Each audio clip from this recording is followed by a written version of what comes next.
पाल वंश गोपाल 750 ईस्वी से 770 ईस्वी। गौड़ के प्रसिद्ध शासक शशांक की मृत्यु के पश्चात बंगाल में अराजकता फैल गई। 750 ईस्वी में जनता ने दयिता विष्णु के पौत्र और प्रसिद्ध सेनानी वप्यट के पुत्र गोपाल को शासक चुना। उसने राज्य में शांति स्थापित की तथा पाल वंश की भावी महत्ता के बीज बोए। इतिहासकार तारानाथ के अनुसार उसने ओदंतपुर का प्रसिद्ध विहार बनवाया। धर्मपाल 770 ईस्वी से 810 ईस्वी। गोपाल के पुत्र व उत्तराधिकारी धर्मपाल को उत्तरी भारत में सर्वोच्चता प्राप्त करने हेतु प्रतिहार तथा राष्ट्रकूट वंशों में संघर्ष करना पड़ा। बताया जाता है कि धर्मपाल उत्तरी भारत का सर्वोच्च शासक बना और इसलिए उसे उत्तरापथ स्वामी कहा गया है। लेकिन बाद में प्रतिहार शासक वत्सराज ने धर्मपाल को पराजित किया, किंतु वत्सराज स्वयं राष्ट्रकूट राजा ध्रुव से पराजित हुआ। ध्रुव ने धर्मपाल को भी पराजित किया और दक्षिण की ओर चला गया। धर्मपाल ने अवसर का लाभ उठाकर उसने भारत में सर्वोच्चता प्राप्त की। प्रतिहार शासक नागभट्ट द्वितीय ने धर्मपाल के आश्रित कन्नौज के शासक चक्रायुध को वहां से खदेड़ दिया तथा संभवतः मुंगेर के निकट युद्ध में उसने धर्मपाल को भी पराजित किया। उसने परमेश्वर, परम भट्टारक और महाराजाधिराज आदि की राजसी उपाधियां धारण की। वह बौद्ध मत का महान आश्रयदाता। उसने सोमपुरी यानी पहाड़पुर तथा विक्रमशिला बिहार की स्थापना की। उसकी राज्यसभा में प्रसिद्ध बौद्ध लेखक हरिभद्र निवास करते थे। अगला है देवपाल 810 से 850 ईस्वी। धर्मपाल के पुत्र और उत्तराधिकारी देवपाल ने अपने चचेरे भाई जयपाल और पौत्र की सहायता से उत्कलों यानी प्रागज्योतिषिया, असम, हूणों, गुर्जरों तथा द्रविड़ शासकों को पराजित किया। वह भी बौद्ध मत का आश्रयदाता था। बौद्ध ग्रंथों में उसे परम सौगात कहा गया है। जावा के शैलेंद्र वंशी शासक पुत्र देव के अनुरोध पर देवपाल ने उसे नालंदा में एक बौद्ध विहार बनवाने के लिए 5 गांव दान दिए। देवपाल के पश्चात उसका भतीजा अथवा पुत्र विग्रहपाल शासक बना। उसने केवल 4 वर्ष शासन किया। 850 ईस्वी से 988 ईस्वी तक वह पाल वंश के पतन का काल माना जाता है। इस समय के कमजोर एवं अयोग्य शासक में विग्रहपाल प्रथम, नारायणपाल, राजपाल, गोपाल द्वितीय तथा विग्रहपाल द्वितीय की गणना की जाती है। महिपाल प्रथम 988 से 1038 ईस्वी। विग्रहपाल द्वितीय के पुत्र व उत्तराधिकारी महिपाल प्रथम ने साम्राज्य की शक्ति को पुनः स्थापित किया। उसने कंबोज वंश के एक शासक से उत्तरी बंगाल जीत लिया।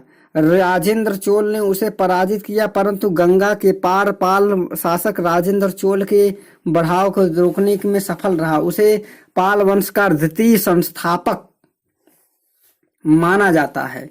उसने बनारस, सारनाथ और नालंदा में बहुत से धार्मिक स्मारक की स्थापना कर तथा परंपरा करवाई और उनकी न्यायपाल जिसे न्यायपाल पाल वंश का न्यायपाल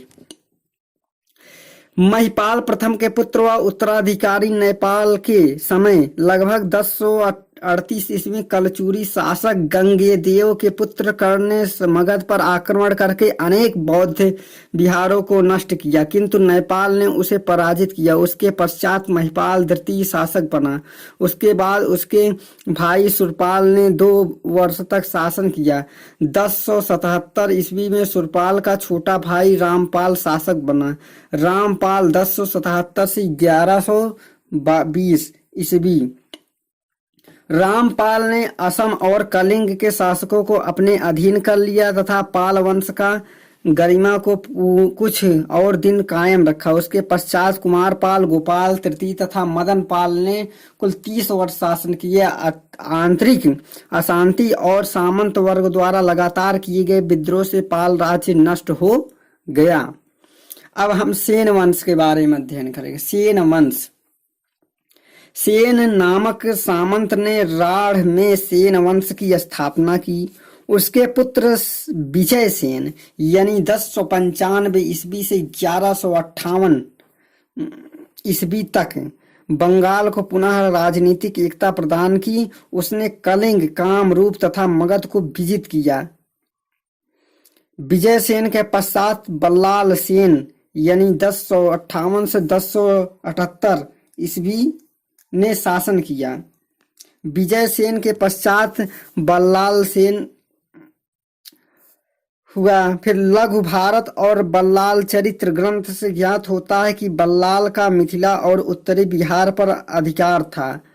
राढ़, बरेंद्र, बांडी और बंगा उसके अन्य 4 प्रांत थे। बल्लाल सेन कुशल प्रशासक व योग्य लेखक था। उसने कानून पर, दान सागर और खगोल विज्ञान पर अद्भुत सागर लेख लिखे। उसने अपने शासनकाल में जाति का कुलीन प्रथा को प्रोत्साहन दिया। महत्वपूर्ण तथ्यों में पाल वंशीय के शासक अंतिम हिंदू शासक थे जिनके आदेश पाटलिपुत्र से जारी हुए।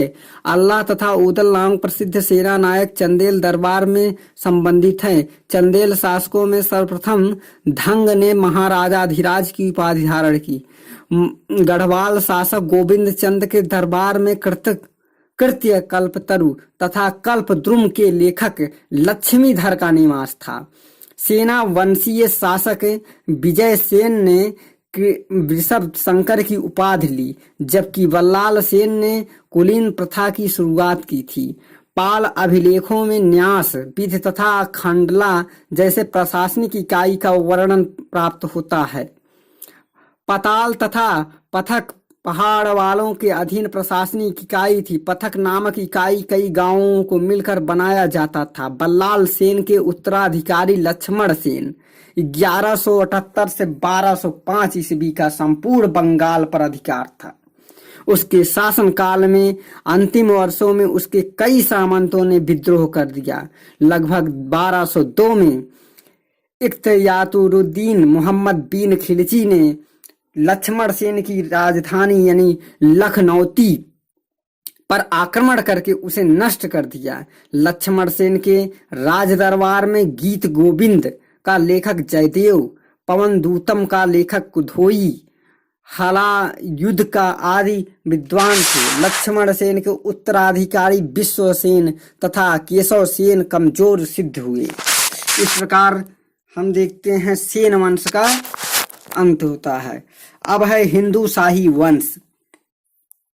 हिंदू शाही वंश में 9वीं शताब्दी के उत्तरार्ध में शाही वंश के राजा लगर्तुड़मान को उसके ब्राह्मण मंत्री कल्लर ने अपदस्थ करके हिंदू शाही वंश की स्थापना की। इस वंश के शासक भीम ने अपनी पुत्री की शादी लोहार वंश के राजा सिंह राम से की, जिसके यहाँ दिद्दा नाम की पुत्री पैदा हुई। दिद्दा का विवाह क्षेमेंद्र गुप्त से हुआ। कल्याण की राजतरंगड़ी से हमें या कल्हड़ की राजतरंगड़ी जो है उसे हमें इस वंश की जानकारी मिलती है। इस वंश के पराक्रमी शासक जयपाल हुए। इन्हें तुर्क आक्रमणकारी महमूद गजनवी से हारने के पश्चात 1001 में अग्नि में कूदकर आत्महत्या कर ली थी। इसके उत्तराधिकारी आनंद पाल को भी गजनवी ने पराजित किया। जयपाल, आनंद पाल, त्रिलोचन पाल और भीमपाल ने लगभग 50 वर्ष तक गजनवी से संघर्ष किया। इस प्रकार हिंदू शाही वंश का अंत होता है।